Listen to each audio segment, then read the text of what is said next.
Hello, Miles. It's great to have you here. We've connected a year or 2 years ago. When was the Aikido the Leading Edge big project? So it was a year ago, I think. It's a little bit more than a year ago, and I think it took 5 years of my life in that 3 month Right. period. But yeah. It was But I've known you much amazing. longer. I've known you much longer than that. Yeah, I know, but still, I think I was thinking about the last time my audience had a chance to connect with you, so I'm happy they have a chance to connect again. For But sure. obviously, not everyone will have known about your work.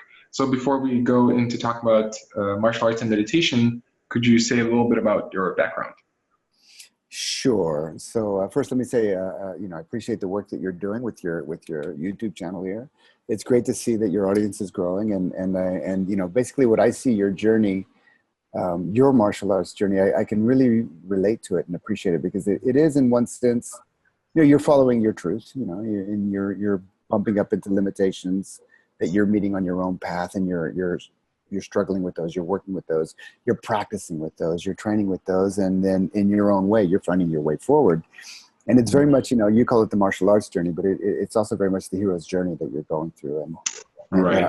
I do appreciate that very much because I look back at my own path in life. There's a Mhm. thread of martial arts through there, but my own path in life was also the hero's journey in that sense. And in Right. fact, it still is. These days I'm a husband, I'm a father, I'm running a business. I'm trying to be, I guess, kind of an entrepreneur online as well. So that's all part of my new journey that I'm learning and leaning into.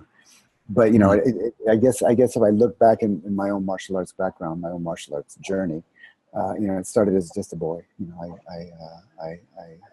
I was enamored by the comic book fantasies of martial arts, and training in Asia with the masters, and you know Iron Fist and Kung Fu. These were big big icons, not icons, but archetypes in my life growing up as Mhm. my youth. And then of course Bruce Lee, and going to the Bruce Lee movies with my eyes like that, and really realizing, wow, this is amazing, and doing a bunch of martial. I did judo when I was in my youth. My Mhm. school years. I did some judo, I did some taekwondo, I did karate, I did kung fu, I did um, kendo and iaido, and then at a certain point in my life, and also team sports. I did lots of team sports. I loved, I was doing a lot of baseball and football when I was growing up, in the States, American football, and Mhm.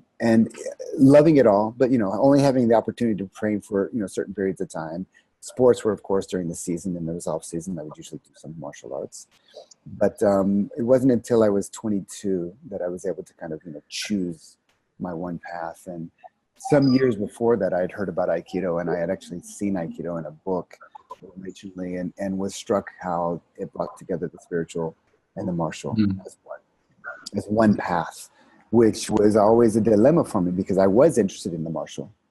From early Mhm. experiences as a child, I had some type of, I was interested in the spiritual as well. As a child, I had some spiritual experiences that were always left as an imprint in my background, kind of a reference point, even though I didn't understand what they meant.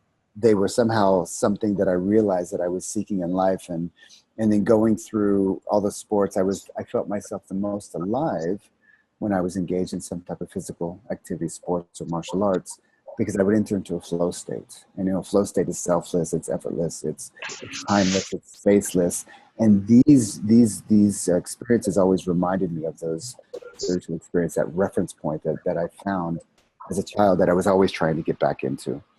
And then the founder of Aikido, Sensei, as you know, he brought those two together in such a beautiful way. And at 22, I was finally able to to afford to drive, to get to the dojo, which was on the other side of the city that I lived in. And I just jumped into it, and I never looked back. I've been doing Aikido for, I guess, 35 years now. And eventually it took me to Japan, where I studied for 8 years, and we spoke about this in one of our previous talks a long time ago. But it was interesting because at the end of the 8 years that I was in Japan, I was 35 years old, and I'd already been doing Aikido about 12 years. And I Mhm. was top shape. You know, I was also one of the top teachers in the dojo, not teachers, one of the top seniors in the dojo. I was in my top shape, and you know, I was loving it. And it was a hardcore dojo. You know, the Iwama dojo in Japan. My teacher was Saito Sensei, and it was one of the more traditional hardcore dojos in the Aikido world. But I wasn't satisfied. You know, I was quite satisfied with my technical ability, what I was learning, but I realized that there was something more, because I was also looking around and seeing the other people and realizing that there was a diminishing return. They would peak, and then they became, in a way, better, faster, stronger, but then they became kind of stronger, but not so flexible, not so movement, stuck in their minds. That there was something that I wasn't really, my teacher, since it was free, it was pretty amazing that way. But I wasn't so impressed with other people that I were looking at, so I was seeing. So I went looking for more. And I realized what I was looking for was not more technique, not more training, although I did consider doing it. I also did Kyudo in Japan, so I did practice other martial arts, a lot of these past practices. But meditation was something that I had been practicing for a while, so I ended up, when I left Japan, I started going back to the States and opening a dojo. As you know, it's a big decision. Instead of doing that, I decided to go on a spiritual path instead, and I dedicated the next 8 years of my life to going to Burma and Nepal to practice Vipassana meditation on long-term retreats in the winter time for 2 to 3 months, you know, practicing 18 hours a day and just going deep into the meditation practice. And that's where, you know, through that, and then kind of coming back, and, you know, I ended up in Israel when I kind of came back to the marketplace and opened my dojo here in Tel Aviv. In a way, my whole, this part of my hero's journey, this part of my martial arts journey is really to bring together the spiritual and the martial together as one, which is what Aikido is, the intention of Aikido is to do. It's fully martial and at the same time fully spiritual, which is almost impossible to do, I can tell you. So that's kind of what brought us here today. Sorry? That's kind of what brought us here today. Sure, yeah. Well, that is definitely a very fascinating realm, meditation and martial arts. And I think I see some people being able to be without that, but it does feel like something is missing. When I think about Japan and the samurai, they were very much fusing both Zen and martial arts. And I think they were always kind of coming together, but I think a lot of people have no connection to how do these things work together. So could you share some things? How do you feel martial arts and meditation relate? Well, I mean, they were always coming together, but, you know, not always successfully coming together. I mean, there are, I think in every art, there are individuals that kind of punch through the matrix. They get through the matrix, and they're able to somehow see the code of existence and how it ties into their, you know, and how it ties into their art, their martial art. And those people always turn around and say, look, the art itself is what causes, the conflict itself is what causes me to punch through, to have this kind of spiritual experience. So we need conflict. We need this kind of where two boundaries come together in order to come into a greater wholeness. But without that experience, when two boundaries come together in conflict, it's all about one winning and one losing. Very much a zero-sum practice. Now, Aikido, I think, is the only martial art that's not zero-sum. It's meant to be, in principle, and the philosophy of it, it's meant to be positive sum, that we come together in conflict and coming out in wholeness. Now, of course, human beings don't always do that. Most of the time, they don't do that. But at least that's the intention of Aikido. If you look at the word Budo, as your listeners probably know, Budo means, it's a Japanese term, which Bu means martial, Do means way or path. So it's martial arts. It's often translated as martial arts. Bu, of course, meaning martial in the original meaning of the term, that Japanese calligraphy, that character, the etymology of it, it means stopping a spear, stopping a fight, stopping danger, stopping war. So basically it means conflict or martial fighting, but fighting the good fight, fighting for a good reason. It's morally good fight. That's the meaning of Bu. It's not just fighting to win, it's for moral goodness, so fighting the good fight. Do is a path, and it's not just an ordinary path. And this is where spirituality and martial arts come together, because all spiritual traditions are considered a path. What kind of path? They're considered a higher path of practice, not a lower path are not an ordinary path, but a higher path. Higher than what? Higher than the fears and the desires and the limitations of the self. The fears, the desires, and limitations of the ego. So think of, you have fears and desires and limitations. I have fears and desires and limitations. Probably all your people, your audience, because they're human beings. If they observe themselves and if they're able to admit it, at least to themselves, they have fears and they have desires and they have limitations. When we pursue a martial endeavor, a martial art, a martial journey, from the fear and from the desire and from the limitations, it's always going to be colored by that. So our development will be completely determined by the amount of fear that we have, or our lack of development. Our development will be completely determined by the amount of desire we have. Our development will be completely determined by the limitations that we have. Our egoic sense of self will determine how we grow, and it will limit our potential, because our true potential is beyond the boundaries of the ego. Our true potential is waiting for us in the future when we work through the boundaries of the ego. So a higher path of practice, is higher than the fears and desires and the limitations of ego. What that means is when you take a step, when you walk, when the first step you take on a path of practice is a step of awareness, and awareness of the self. So when there's an introspective element to your practice and you become aware of yourself, if it's an authentic path, every step of the way, or sooner or later, usually sooner, it's going to lead you to your own limitations. That's why it's a martial arts journey. That's why it's the hero's journey, because that journey takes us to our limitations. If we let the ego decide, it's going to go back and say, well, fuck that. I'm going to keep my fears. I'm going to keep my desires. But if we let the journey orient us, if we stay committed to the journey, it's going to take us to places we never would imagine. When you opened a dojo so many years ago, whatever it was, you didn't imagine that you would be closing and going off and going on the next part of your journey. You probably had something else in your mind that would happen. And yet your truths, whenever you would run into the next limitation, the path demanded that you do something more. You took bold steps in front of the world on your channel. You took bold steps to follow that, which is very admirable. And I think it's one of the reasons that your channel is so popular, because your journey is actually, you're showing something in your own journey that is authentic. You're following your hero's journey. And that's a dough. It's a dough. Now the ego can come in at any point of this journey and say, I'm going to own this. And yes, I broke through, but now I'm going to own it. But if you continue to be on the path, when you own your journey, you have lots of pride, you have lots of arrogance, lots of, you speak about a lot of these things in your videos. These are all kind of the things that can easily sneak in to no matter how much you've developed on the journey.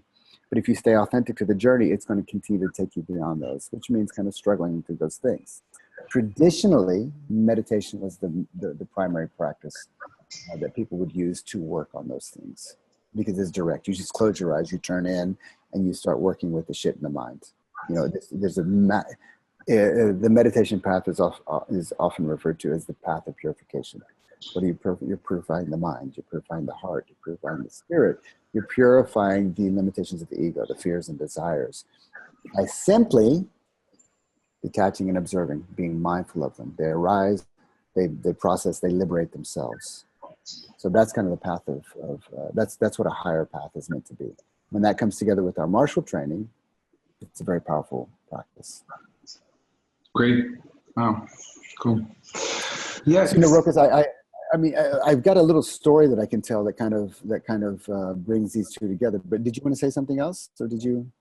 No, I was just simply wanting to point out how it's such a beautiful recognition of seeing reaching our limitations and addressing them as a positive thing, rather than, oh my God, I reached my limitations, that means something is wrong.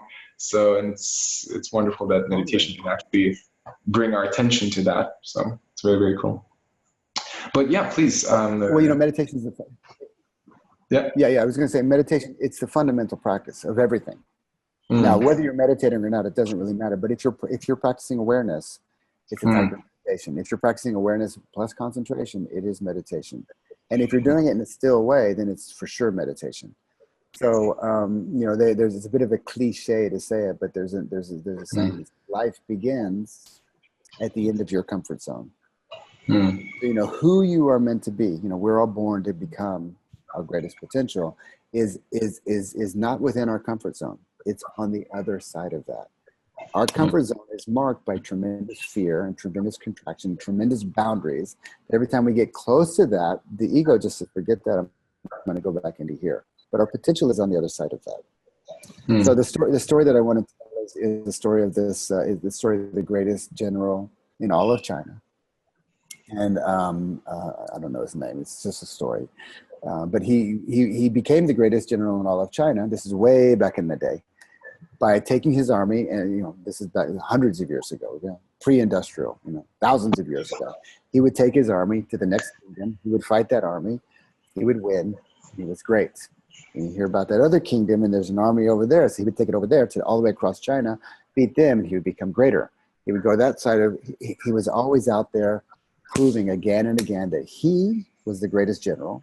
His army was the greatest army. He would go from kingdom to kingdom to kingdom to kingdom to kingdom, fight them all. And he wanted to be the greatest, which means he had to defeat everybody. One last army, he defeated the last army, that was it. He defeated everybody. At the end of it, he was taking his army, and they were marching through the city that they just conquered. And everybody bows down because, you know, back then if you didn't bow down, they cut your head off. And he, as he's on his horse through the parade, you know, the victor, the greatest general in all of China, there's one old man sitting there, sitting, not standing, sitting. He's not bowing. He's got a big smile on his face, and he jumps off his horse, takes out his sword. He's going to kill him because that's disrespectful. And the man says, no, no, no, you're the greatest. You're the greatest general of all of China. But I know of a man who's actually greater than you. And he lives up there on top of that mountain over there. So, but a challenge. So the greatest general of all of China, there's one more guy that's greater after everything he's done. So what he does, he gets back on his horse, takes his army, rises to the top of the mountain. At the very top of the mountain, there's a monastery. Big walls, gates closed. He gets off his horse. He bangs on the door. Boom, boom, boom. I'm the greatest general in all of China. I demand that anybody in here who thinks they're stronger than me to come out. Nothing happens. He does it twice, same thing. Does it 3 times, same thing. Finally, the door opens. A little old man walks out, a monk. Old man, monk, bald head, robes. The general pulls out his sword, holds it high above his head, and he says, I am the greatest general in all of China. I can cut you in 2 without blinking an eye. And the old man, long pause, staring at him, dauntless, unmovable mind staring at him, replies, I'm a Zen monk. I can be cut in 2 without blinking an eye. So at that point, the general realized, oh shit, he's a guy who's actually greater than me. Sure, I can kill him, but he's not afraid. Right. The general himself, he has to prove himself again. In order to be the greatest, he has to continuously prove himself. He has to prove himself. He has to prove himself. He has to prove himself. He has to prove himself. Right. If he ever relaxes for a moment, what does he relax back into? He relaxes back into a sense of insecurity. And it's that sense of insecurity is what drives most of us. It certainly drove me. Perhaps it drove you. Yeah, sure. It drives most, even if people don't admit it, it's what drives us to start the martial arts in the first place. So what do? We end up becoming better, faster, and stronger. But all of that ability and all that skill is built on top of a foundation of insecurity. So we have to continuously prove that we're not insecure by being better, faster, stronger, and defeating everybody. So there's a whole kind of ego pride thing that goes along with that is human nature.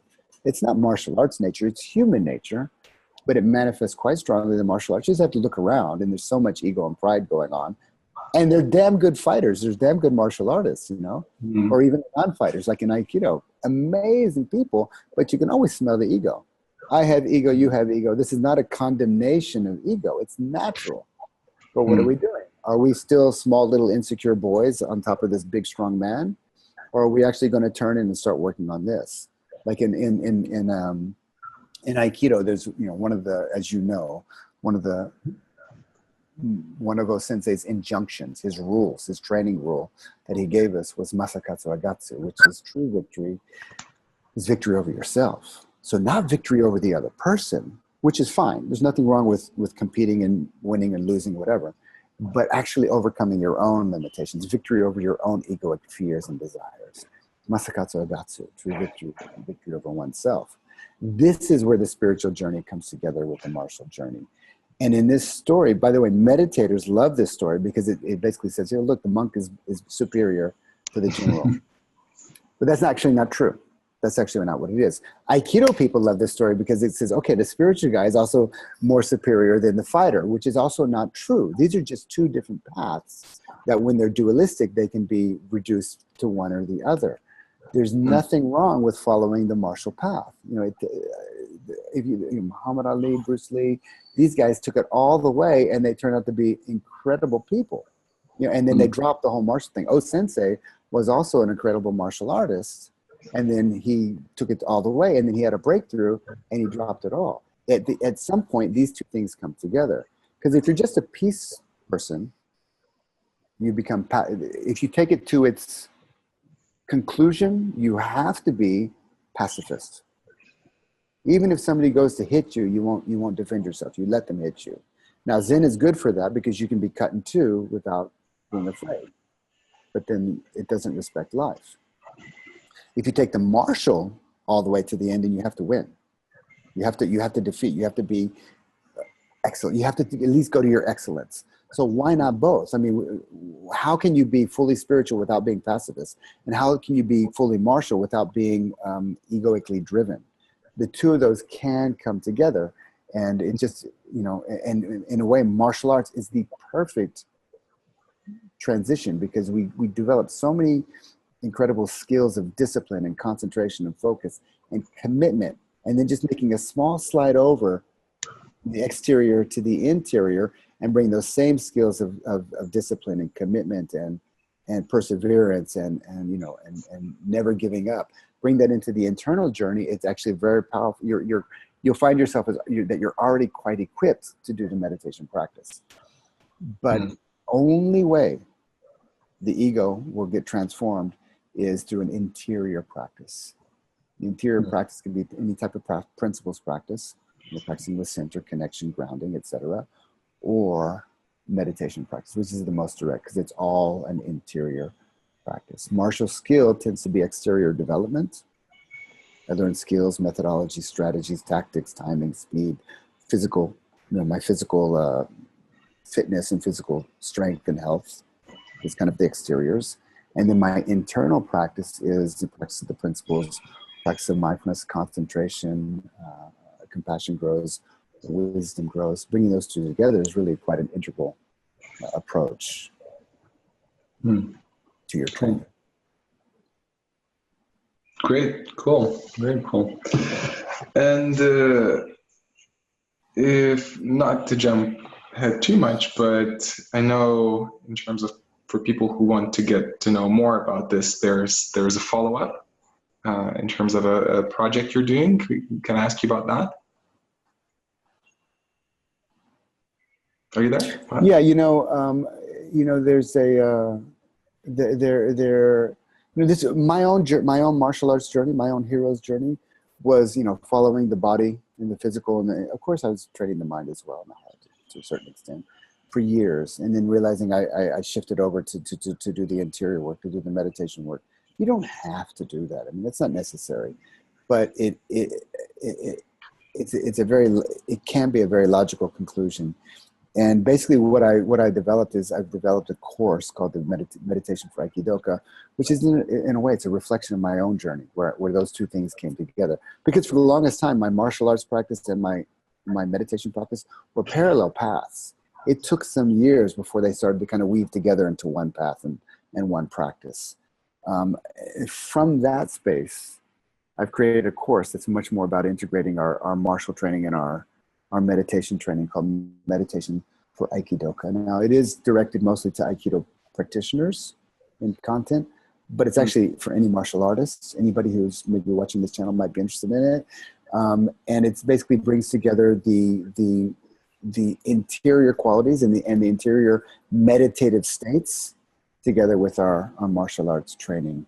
And I have an 8-week course that I teach. It's called Meditation for Aikidoka.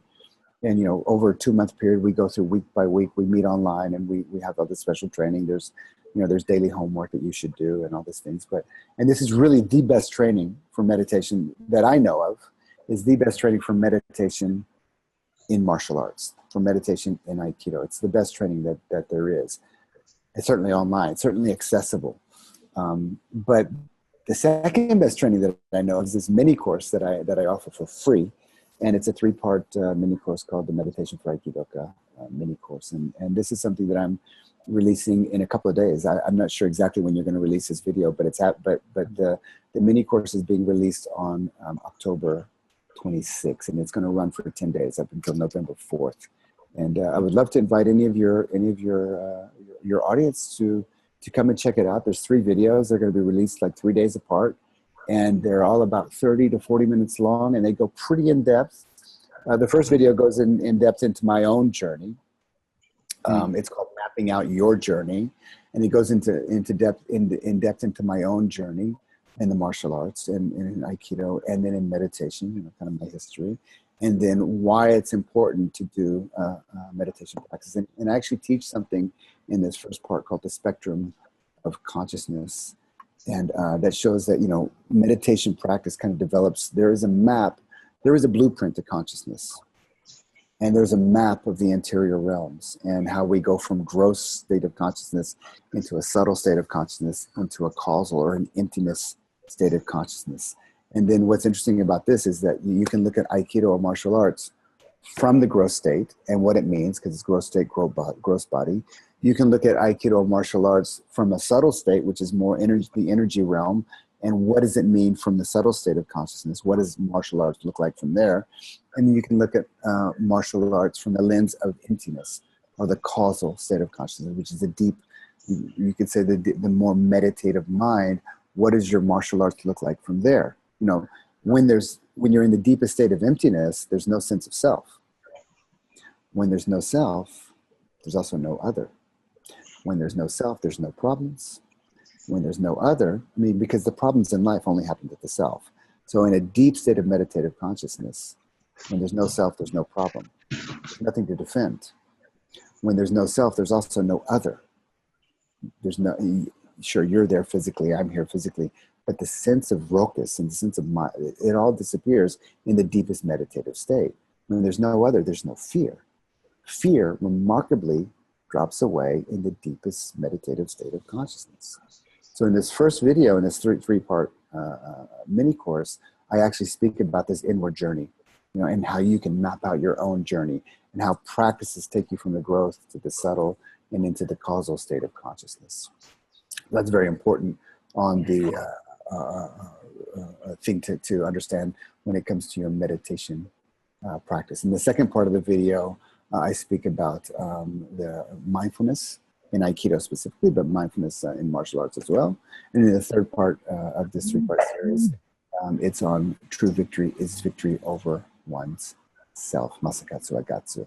So these are 3 videos that are coming out, and each one of these videos, there's a free PDF that you can download and use it to kind of a companion worksheet and a companion reference guide for your meditation practice in Aikido or your meditation practice in the martial arts. Cool. Sounds great. Yeah. And I was reflecting as you were speaking, and I realized I'm very happy we're doing this talk, since the whole, as you mentioned, the whole martial arts journey, for me, it's always much more than just about doing martial arts or just about the physical practice. It definitely has to encompass all aspects, in both the internal work and the external. And while I'm addressing the internal through some stories or through sharing my experience, I'm happy that we're, through our talk here, through what you said, we're also including the internal directly and addressing it, how it works. So I hope that some people who find interest in that will take a deeper look in this and benefit from it.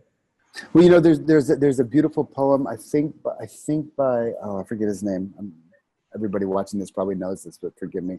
But the poem goes, it's about a life journey. So I was walking on a path in the woods, and two paths diverged on the road, and I chose the road less traveled by, and it made all the difference. Forgive me for not knowing the author. I know him, but I just... I don't know either.